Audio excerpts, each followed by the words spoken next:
यहाँ कवितोत्सव का ये जो माहौल बना है एक तरीके से कवि सम्मेलन से कहीं भी कम नहीं है।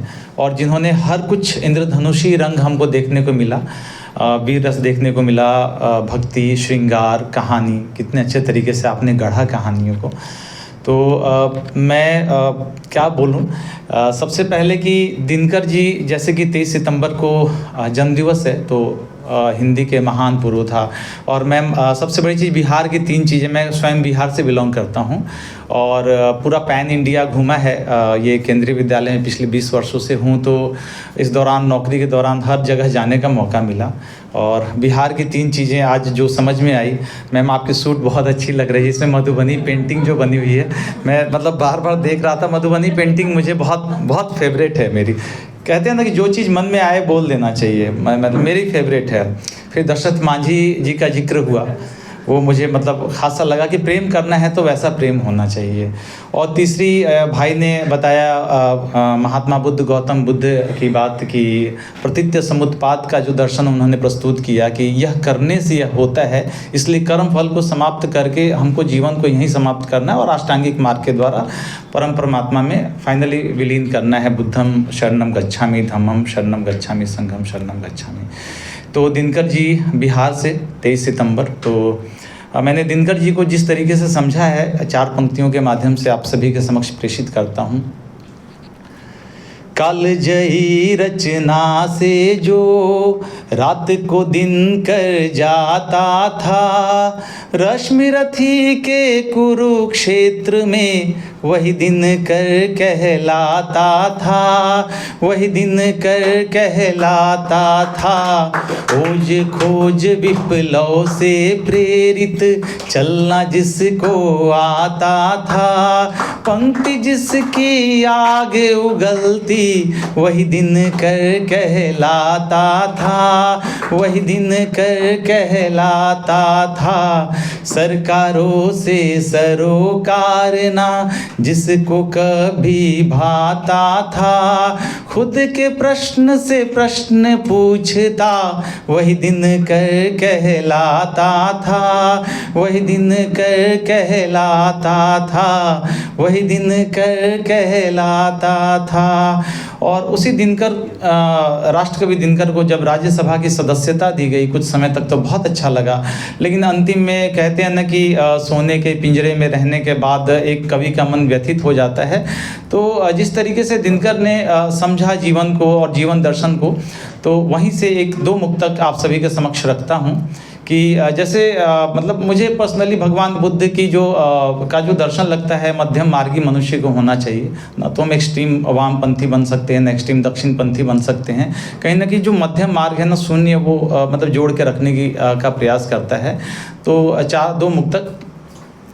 राजनीति जब लड़खड़ाए तो पंक्ति देती साथ है, पथ पर पग जब डगमगाए तो हाथ देती साथ है। सत्ता की चाबी जब हमने दे दी चंद हाथों में, कहाँ खो गई अंतिम पंक्ति, क्यों अब वो लाचार है। कहाँ खो गई अंतिम पंक्ति, क्यों अब वो लाचार है। अर्थ नीति जब लड़खड़ाए तो श्रम ही देता साथ है। भरे पड़े हैं कोठी अनाज के, क्यों पापी पेट बेकार है। मुक्त बाजारी अर्थव्यवस्था दे दी चंद चंदों में, मुक्त बाजारी अर्थव्यवस्था दे दी चंद चंदों में। कहाँ खो गया अंतिम आदमी, वो क्यों काम को लाचार है। कहाँ खो गया अंतिम आदमी, वो क्यों काम को लाचार है। तो दिनकर जी ने यही सोचा, यही दर्शन दिनकर जी ने रखा। और जब भी हम वीर रस पे बात करते हैं, अभी परसों दिन मेरा कार्यक्रम है लखनऊ में, 1 घंटे का कार्यक्रम है जो राष्ट्रीय पुस्तक न्यास ने आयोजित करा है, हुआ है अभी 21 कल से शुरू हुआ। तो मालिनी अवस्थी जी, हिमांशु वाजपेयी जी, इन्हीं सबके मंच पे, जहाँ जिन मंचों पे ये पढ़ रहे हैं वहीं पे मुझे मौका मिला है। और कोशिश है कि सारे मंच बराबर हैं और मेरा टॉपिक है वीर गाथा डायरी का एक पन्ना निकाल करके ले आया हूँ वहाँ पे आयो रे सूरज करके। तो कुछ इस तरीके का शीर्षक है, 23 को पढ़ूँगा वहाँ पे। तो आयो रे आयो रे आयो रे, आयो रे सूरज आयो रे, आयो रे आयो रे आयो रे, आयो रे सूरज आयो रे, जन जन के भाग जाग्यो आयो रे सूरज आयो, हमने विधान पायो आयो रे सूरज आयो, सबने घर बार पायो आयो रे सूरज आयो, सबका त्योहार आयो रे, आयो रे सूरज आयो रे, सबका तिरंगा आयो रे, आयो रे सूरज आयो रे, आयो रे आयो रे आयो रे, आयो रे सूरज आयो रे। तो सूरज का अर्थ हम चाहे लगा ले सुंदर राज्य से, चाहे स्वयं के राज्य से, चाहे एक अच्छा राज्य से, एक स्वराज से लगा लें। तो इस तरीके से 15 अगस्त 1947 को देश स्वतंत्र हुआ और 26 जनवरी 1950 को अपना संविधान लागू हुआ। तो किस तरीके से हमारा देश लागू हुआ, कई सारे पद पे चल कर के हुआ। बहुत छोटे छोटे 2-4 पंक्तियों से आपको जोड़ने की कोशिश करता हूँ और वीरभूमि राजस्थान लेके चलता हूँ। तो मूँछों पे है ताव जिसके पगड़ी में है जान, मूँछों पे है ताव जिसके पगड़ी में है जान, हिंद देश का सेना नायक पृथ्वीराज चौहान, अरे हिंद देश का सेना नायक पृथ्वीराज चौहान, राजपुताना शान जहाँ पे महाराणा का मान, राजपुताना शान जहाँ पे महाराणा का मान, गौर से देखो ये है अपना प्यारा राजस्थान, गौर से देखो ये है अपना प्यारा राजस्थान। और जिस तरीके से राजस्थान ने सभी प्रकार के आक्रमणों को सहा, आप सभी जानते हैं कि सोमनाथ गुजरात में आक्रमण हुआ, तब तो राजस्थान नहीं था, सिर्फ राजपूताना के नाम से जाना जाता था। और फिर हम अपने 2 प्यारे वीर सपूतों के बारे में पढ़ेंगे क्योंकि समय बहुत कम है, बहुत देरी हो चुकी है, लंच का भी समय हो चुका है। तो एक एक मुक्तक में पढ़ने की कोशिश करता हूँ। कई बार लोग विभेद करना शुरू कर देते हैं। लोग कहते हैं कि गांधी का अहिंसा और सरदार भगत सिंह का जो क्रांतिकारी आंदोलन था, लेकिन मैं देखता हूँ कि दोनों एक ही साथ थे। यदि इंपीरियल लेजिस्लेटिव असेंबली दिल्ली में जब बम फेंका गया था तो सरदार भगत सिंह चाहते तो वो खाली बेंच पे बम नहीं फेंकते, महात्मा गांधी के अहिंसात्मक तरीके को ही उन्होंने अपनाया और उन्होंने अपनी गिरफ्तारी वहाँ पर दी। तो मैं बहुत ज़्यादा अंतर नहीं देखता हूँ। लोग विभेद करना शुरू कर देते हैं, बाद में हम सभी विभेद करना शुरू कर देते हैं, अपना एजेंडा चलाना शुरू कर देते हैं। तो 2 पंक्तियाँ पढ़ता हूँ वीर चंद्रशेखर आज़ाद पे कि मर के भी मैं भारत की लाज रखूंगा, मर के भी मैं भारत की लाज रखूंगा, आज़ाद हूँ आज़ाद मैं आज़ाद रहूँगा, आज़ाद हूँ आज़ाद मैं आज़ाद रहूँगा, अपनी शहादत पे इनकलाब लिखूंगा, अपनी शहादत पे इनकलाब लिखूंगा, आज़ाद हूँ आज़ाद मैं आज़ाद रहूँगा, आज़ाद हूँ आज़ाद मैं आज़ाद रहूँगा। 2 पंक्तियाँ सुभाष बाबू पे पढ़ता हूँ। कौन थे सुभाष बाबू? 23 जनवरी 1897 में दीप जला, भारत माता के आंगन में नेताजी का शीश खिला, माँ प्रभावती गुरु बेनी ने शिक्षा का संचार किया, बाल्यकाल में ही सुभाष को अमृत सा संस्कार दिया, बर्लिन से बर्मा तक जिसने ब्रिटिश राज को ललकारा था, सिंगापुर के नेताजी के शंखनाद में ज्वाला था, जब चला मुकदमा आज़ाद हिंद पर जन जन की हुंकार गूंजी, लाल किले को तोड़ दो आज़ाद हिंद फौज को छोड़ दो, आसमान में विचरण करता वह पक्षी नहीं परिंदा है, हर भारतवासी के मन में आज भी सुभाष जिंदा है, हर भारतवासी के मन में आज भी सुभाष जिंदा है। और अपने प्यारे, अपने सबसे शहीद आजम वीर भगत सिंह 28 सितंबर को, जिनका जन्मदिवस भी है इसी सितंबर महीने में, 4 पंक्तियां सिर्फ पढ़ता हूँ। पूरी लंबी कविता है लेकिन मैं ज़्यादा समय नहीं लूँगा। सरदार भगत सिंह, जैसा कि जानते हैं 24 मार्च को फांसी होने वाली थी। एक दिन पहले डर के दे दी गई कि पता नहीं 24 मार्च तक भारत में क्या बवाल मच जाएगा। डेड बॉडी को चॉप किया गया, सतलुज नदी में बहाया गया, लोगों ने निकाला और किसी तरीके से अंतिम संस्कार किया। उस हिस्से को लेने के लिए भारत को बाद में कई सारे गांव देने पड़े और वो हिस्सा जहाँ पे अंतिम संस्कार हुआ वो अभी भारत के कब्जे में है। आप कभी भी जा सकते हैं घूमने के लिए। सतलुज दरिया का पानी तब जोर जोर से खौल उठा, लाहौर जेल का जर्रा जर्रा वीर भगत सिंह बोल उठा। आज़ादी के वीरों ने फांसी का फंदा चूमा था, मातम था हर एक घर में, जला न कोई चूल्हा था, जला न कोई चूल्हा था, जला न कोई चूल्हा था। आज़ादी के परवानों ने अपने प्राण त्यागे थे, बलिदानी के भाव को पढ़ के भारतवासी जागे थे। अखबारों के हर पन्ने पर इनकलाब के नारे थे, सुखदेव राजगुरु की कुर्बानी मन मस्तक पे छाए थे, मन मस्तक पे छाए थे, मन मस्तक पे छाए थे। विद्या देवी किशन सिंह के घर में जन्मा एक बेटा, चाचे जिसके अजित सिंह थे बंधन कैसे सह लेता। नाम था उसका वीर भगत सिंह, शेरे वो पंजाब था, डरता था ना वो किसी से, हर दिल का सरताज था, हर दिल का सरताज था, हर दिल का सरताज था। ऐसे थे हमारे शहीद आजम वीर भगत सिंह जी। और हमारे गौरव भाई ने कहा कि खेता बीच बंदूका बोइयां चाचे अजीत दे, तो वही चाचे अजीत तो उनको बताते थे कि देखो यहाँ एक गेहूं की बाली हम या एक गेहूं का यहाँ पे बीज हम डाल रहे हैं, गेहूं की बालियाँ निकलेगी। उन्होंने कहा क्यों ना चाचा बंदूक डालते हैं, कई सारे बंदूक निकलेंगे और मारेंगे एक दिन। अंतिम में समझ में आया, उन्होंने कहा कि अपनी कुर्बानी देके ही भारतवासियों को जागृत किया जा सकता है। और 2 अक्टूबर राष्ट्रपिता महात्मा गांधी जी का जन्म दिवस। गांधी इरविन समझौते में भारत का परचम लहराया था, भारत छोड़ो आंदोलन में करो मरो का नारा था।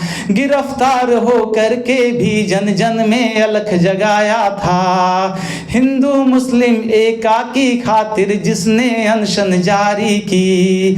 30 जनवरी 48 को उसी वीर ने छाती दी, लोकतंत्र के थाती थे, जनगण मन के गांधी थे, कि लोकतंत्र की थाती थे, जनगण मन के गांधी थे, जनगण मन के गांधी थे, जनगण मन के गांधी थे। तो ये थे हमारे देश के राष्ट्रपिता महात्मा गांधी जी। और कहते हैं ना कि भारत का पूरा इतिहास क्रांतिकारी आंदोलन से भरा हुआ है, स्वतंत्रता आंदोलन से भरा हुआ है। बहुत ज़रूरत है, इसीलिए मैंने वीर गाथा डायरी लिखी है। और देश में मतलब जितने भी स्वतंत्रता आंदोलन के जो स्वतंत्रता प्रेमी रहे हैं उन पे लिखा है, डॉक्टर APJ अब्दुल कलाम पे भी लिखा है, सब पे कुछ ना कुछ लिखा है। और वीर गाथा डायरी से ही कुछ अंश को निकाल करके परसों दिन मेरा परफॉर्मेंस है 7 से 8 NBTV पे आप लाइव भी देख सकते हैं। और प्रमोशन राइट टू माइक से जो सीखा और जो आगे हम बढ़े हैं, और उसी कारण है कि हर जगह पढ़ने का मौका मिला। और एक चीज़ मैं बहुत ज़्यादा वैयक्तिक ना होकर के मैं अपने बारे में बता रहा हूँ कि जीवन का रंग इंद्रधनुषी होना चाहिए। मुझे लगता है जीवन के हर मोड़ को जीना चाहिए।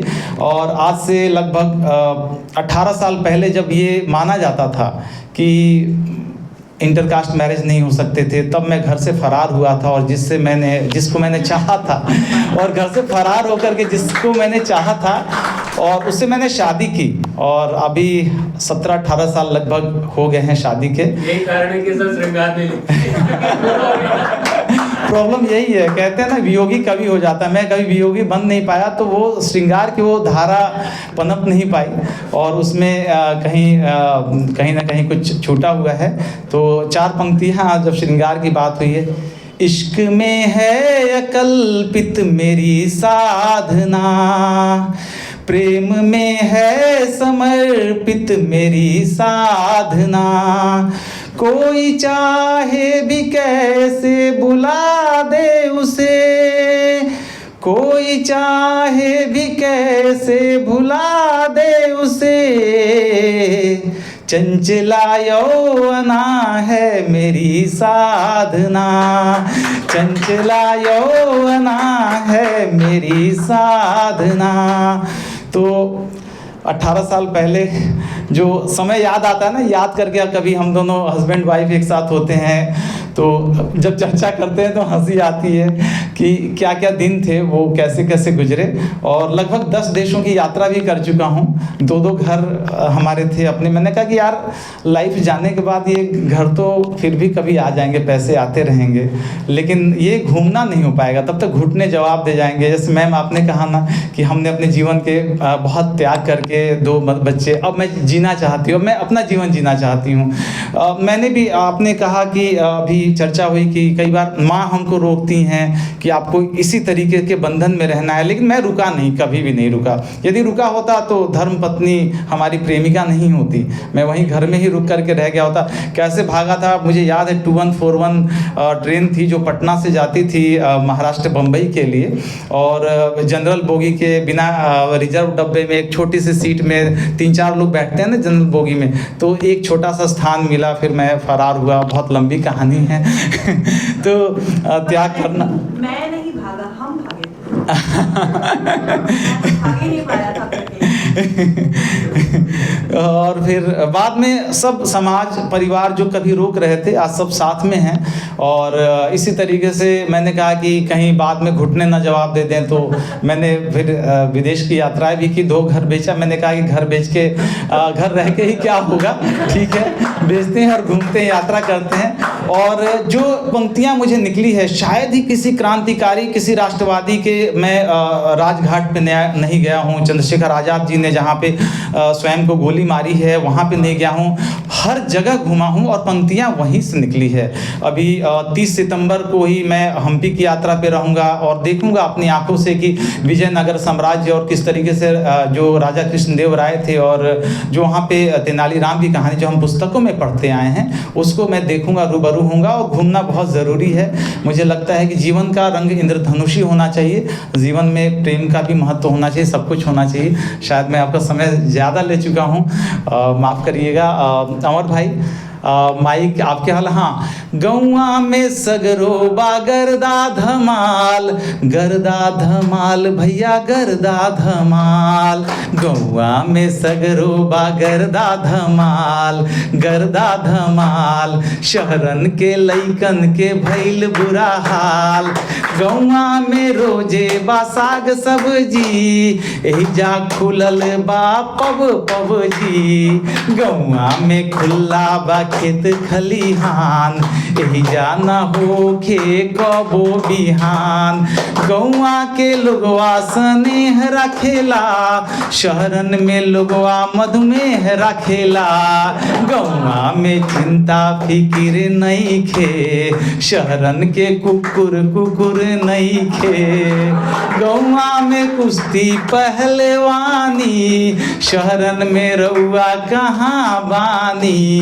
गौआ के खाना चबेनी भुंजा, शहरन में मिलेला चाउमीन पिज्जा, गौआ के लोगवा स्नेह रखेला, शहरन में लोगवा मधुमेह रखेला, गौआ में चिंता फिकिर नहीं खे, शहरन के कुकुर कुकुर नहीं खे।